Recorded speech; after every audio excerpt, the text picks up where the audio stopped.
We're live. Good evening. Welcome to our audience, everybody in our audience, and to our TV viewers. It's another stimulating recreation park and commissioners meeting. Today, May 18th, 2017. The time is 6:14. Our meetings are held at the Veterans Memorial Building, located at 209 Surf Street, on the third Thursdays of the odd months. I guess we have a quorum now, right? 1, 2, Yeah. 3, 4. Okay, we have a quorum, so I can call the meeting to order. And we start out with a moment of silence, please.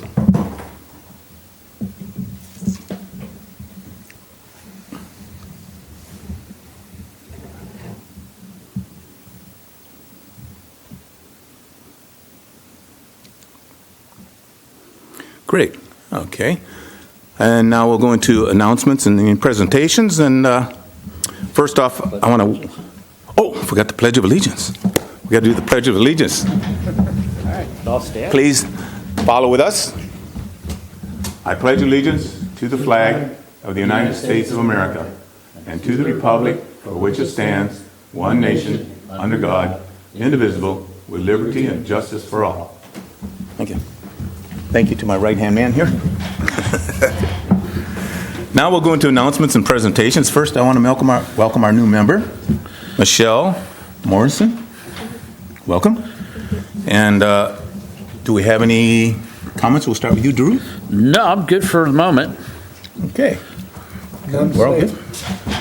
Okay, I think what I was going to talk about, we have it coming up later in the program on our parks, so I'll hold that off. Staff have any announcements? Yes, thank you, Mr. Chairman. Just a couple quick things, and one I didn't speak to the commission about yet, but our Commissioner Tim Ross has resigned, so we'll be opening up the application process, see if we can get a seventh person on our board. Just an FYI, the Monty Young tennis, the fence around the tennis court is scheduled for repair May 23rd.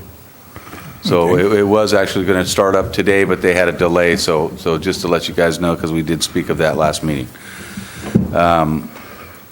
Also, we had discussed park tour, working with the Public Works Advisory Board.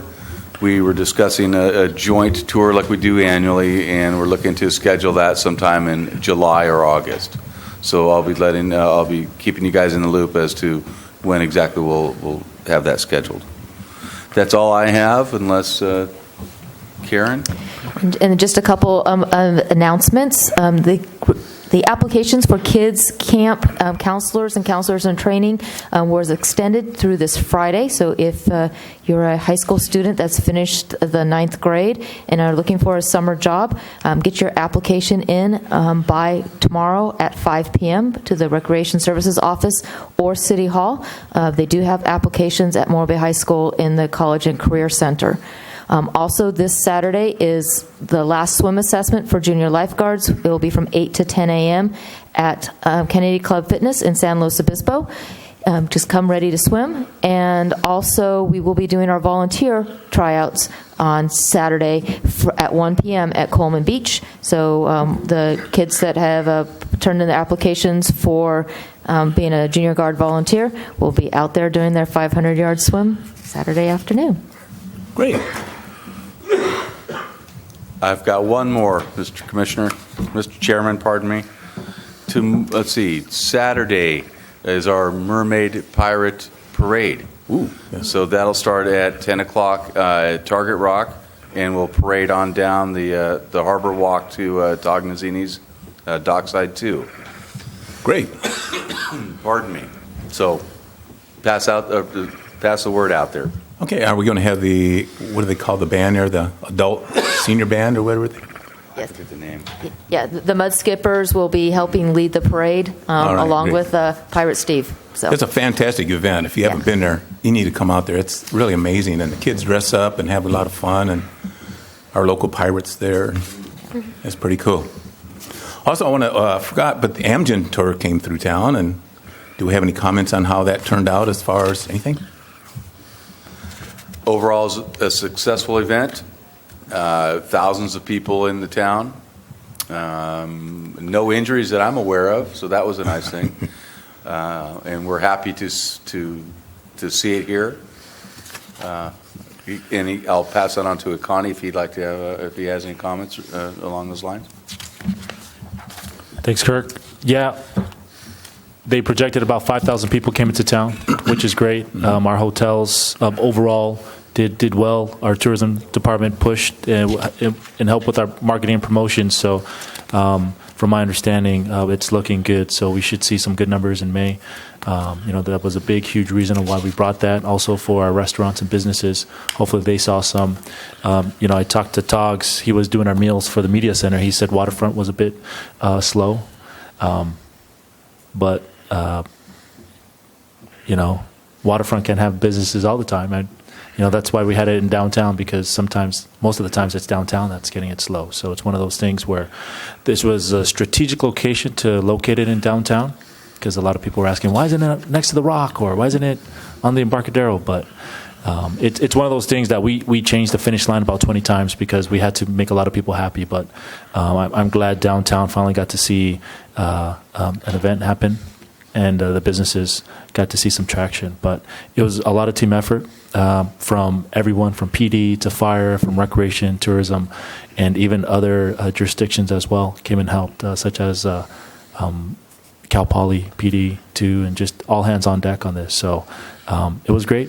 I talked to the person who runs the event, and she was very excited about how Morro Bay mobilized, and she's very interested in coming out again to Morro Bay. So that's great news for us. Yes.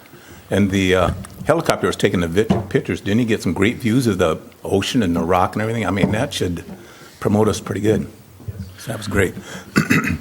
Excuse me. Do you have any public comments? Sure.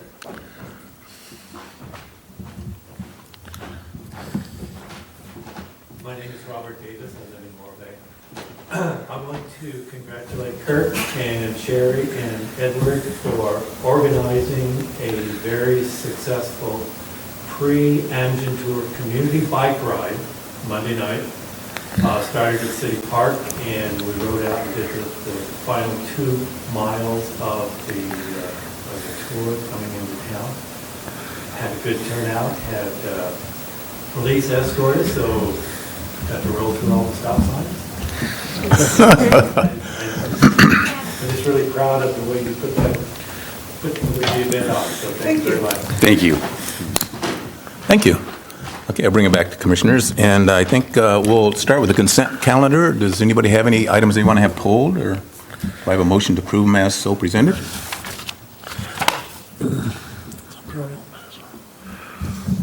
Yes, Kevin.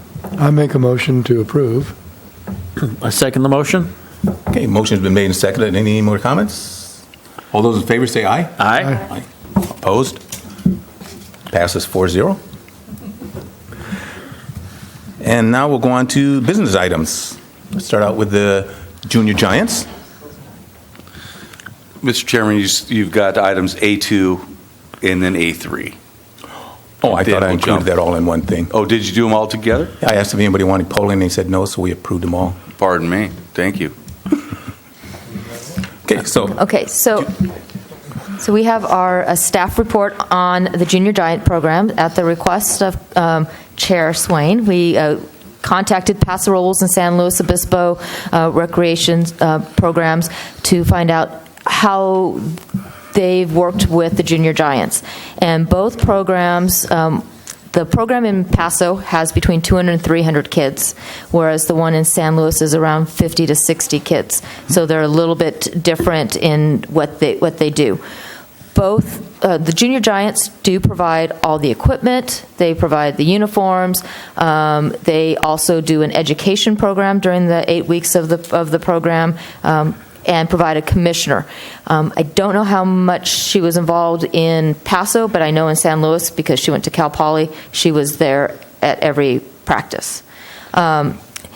Both cities said that they use volunteer coaches, but they had staff, and it was between 1 to 3 paid staff on site to make sure that everything ran smoothly, that there wasn't any problems with the fields, the bases, anything like that. And looking at crunching those numbers, trying to crunch those numbers, because this program is offered free through the Giants, we are looking at a cost of about $2,400 to provide that program, for having a coordinator, just having one coordinator, and then also have someone to help to make sure that the fields are ready to go before the practices and games. So because this is a program that is supposed to be offered at no cost to the participants, trying to find a way to cover that $2,400 is what's up in the air. So at this time, even though it's a really great program and the Giants are a great team, if they can just beat those Dodgers. Sometimes. If they can just beat those Dodgers, it won't meet our 70 to 79% cost recovery. So at this point in time, we would put a hold on it unless there's a way we can garner funding to cover those costs. Okay. Go ahead, Commissioners. Has there been any thoughts of reaching out to businesses to sponsor the program, like they do in, Little League programs and things like that? Yes, we can, but I know our local businesses get hit up for every single sport and everything from the high school, so I can't guarantee that we would be able to cover the $2,400 plus dollars for that program. We might have some real Giants fans out Yes, there we might. that own Yes, businesses. we might.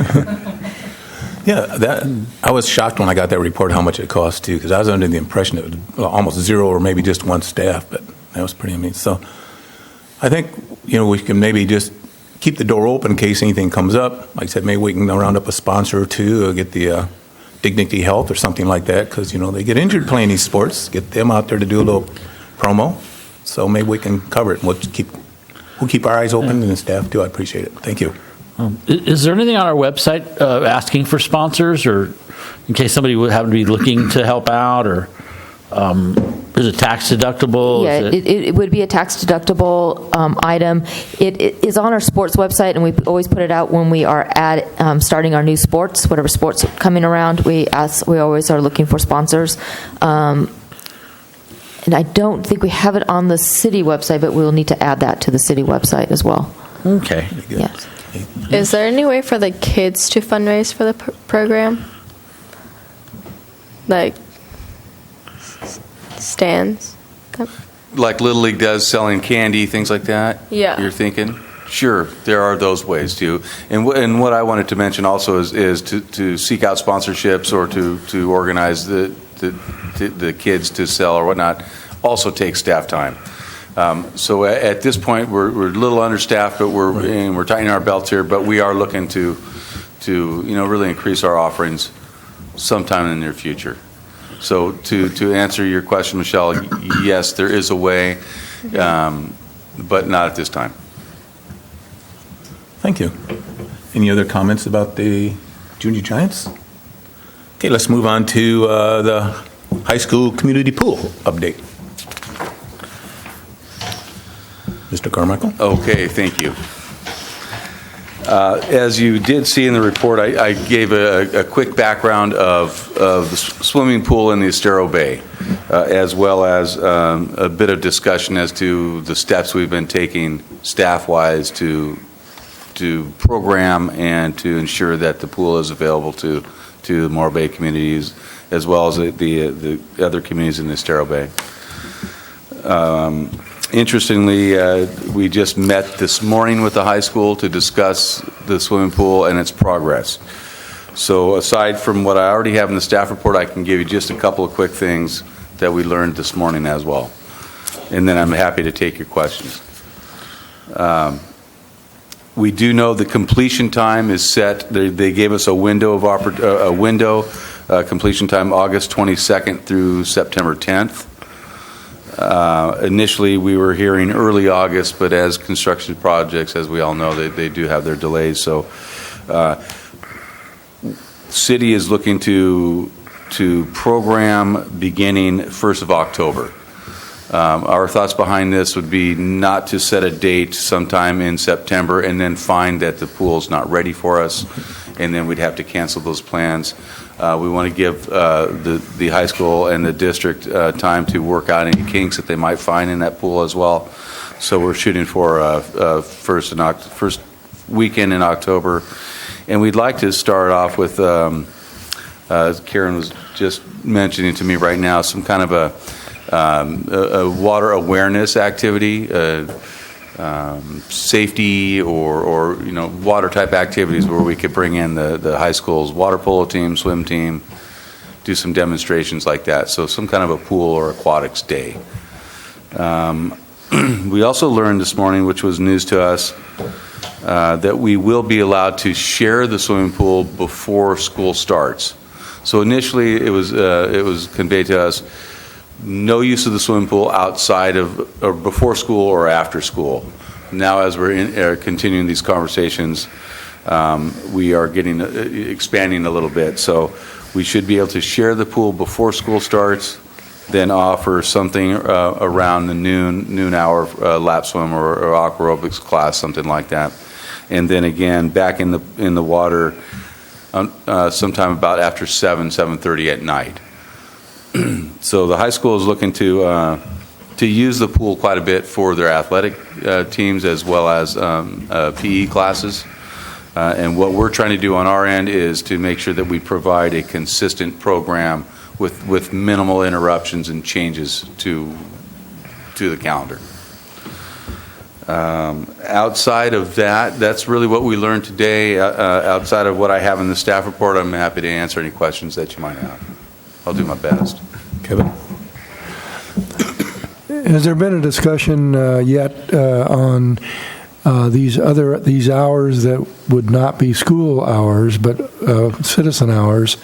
Who would be running the pool at that time? Is it going to be school-based, or is there somebody from the city is going to be a coordinator or pool manager or whatever at that time? Yeah, anything outside of anything school-related, of course, will be handled by the school. Anything city-related will be managed by the city. So we'll look into to hire on a part-time aquatics coordinator who will work with lifeguard staff and an instructor staff to provide the classes or activities that we're looking to do. Great. I like the suggestion that they have the safety program. Mm-hmm. I think that might be something mandatory, maybe. Try to say before you get in the pool, you have to attend this class, just so we can kind of cover ourselves, in case you're asking, say, we trained them, or they had the classes for safety. So I like that idea. Thank you. Any other comments? Nope. All right, great. Okay. Good. Thank you. So then I guess we'll move on to C3, PARCC Assessment. Okay. This is me again. C3. Discussions we've had in the past, we're looking at facilities, the condition of the parks and whatnot. And then there was a discussion that I tried to explain the separation of the Parks Department or division from the Recreation and Parks Department. The separation moved Parks to Public Works. So with that, there's a bit of a communication gap, quite possibly. And that's what we're trying to address right now is what our conversation was last meeting was to have this commission head out and take a look at the parks and come up with your own assessment and then pass forward comments or suggestions that you found at the various parks in the town. So I would turn it back to you, Mr. Chairman, and if you want to go through each commissioner, you can either forward to me what you have. We can discuss it right now, and we'll take notes, however really you see fit. Okay, well, I think, Drew and I went out yesterday, and we went to 5 parks. So you want to give a little presentation? Well, yeah, we went to 5 parks. We started over on the Bluffs. It was in pretty darn good shape. Our main concern was the parking lot over at Lila Kaiser, and they've since fixed it. So everything we saw, it looked like it was in pretty good shape, and they're keeping up with the maintenance. So we were just concerned that since we were no longer in charge of the maintenance and improvements, that these things were getting done, and apparently they are getting done, and they're getting done very well. So that's it's our concern. We want to maintain some sort of oversight over the physical condition of the parks. We also went down by Tidelands, because Tidelands is one of the most used parks. It's very heavily trafficked, especially in the summer, and it was in very good shape too. All the playground equipment was in good shape, and the barbecues and the benches, the lawn areas, the restrooms, the sidewalks. So like I said, we would just want to maintain a liaison with Public Works to make sure that they're happy with what we're doing, and we're happy with what they're doing. And so far, we are happy. They're doing a fine job. So does anyone else any particular comments or concern on the physical parks? No, I've been noticing like a lot more kids at the basketball courts because I think they cleaned up around it. So a lot more people have been attracted to go there. And then I've also noticed a lot more cops being patrolled at the park. But I think they're just keeping an eye on like the locals that get on the bus and then get off, who like tend to hang out there for a while. So I think that's a good thing. Okay, I think I'd like to add a couple of things. Remember the fence? The fence was blown over there at That's Bluffs? on the, we've already been told that'll be fixed. No, that's the fence, the wooden fence that was blown over. Oh, okay. The latch at the Bluffs, neighboring with the neighbor next door, it's a wooden one. Well, the last two sections, I guess the storms blew them over. Okay. We just weren't sure whether they were ours or the people who live there. Or it's a 50-50 or what the deal is on that. Okay. We noticed that. Yeah, and the Monty fence, that's getting fixed, so that's great. Yes. Finally, we love that. And somebody was beating on that dolphin, remember? Oh, yeah, some people done That's some one of damage the concrete to it. dolphins. They beat the nose off, and they beat a couple other spots where it broke through the concrete a little bit. So maybe just something to be aware of that. Okay. I don't know if it's intentional vandals or just normal wear or whatever, but that happened. And then we thought maybe, I know we brought that up before, but the fences at Lila College there, if we could put maybe sponsor banners up out there to help offset the cost of the lights and all that stuff, that'd be great if we could rope in somebody to do that. Yeah, we tried to do that during adult softball season, and we'll have them for a few years, and then we have a hard time getting sponsors for a few years, so we'll look at doing that again. Right now, we're short-staffed, so it's hard to take the time to follow up on all those phone calls and making sure that we get the signs up there. So Yeah, it's a lot of footwork and follow-up work, which is time, exactly. Right. Yes.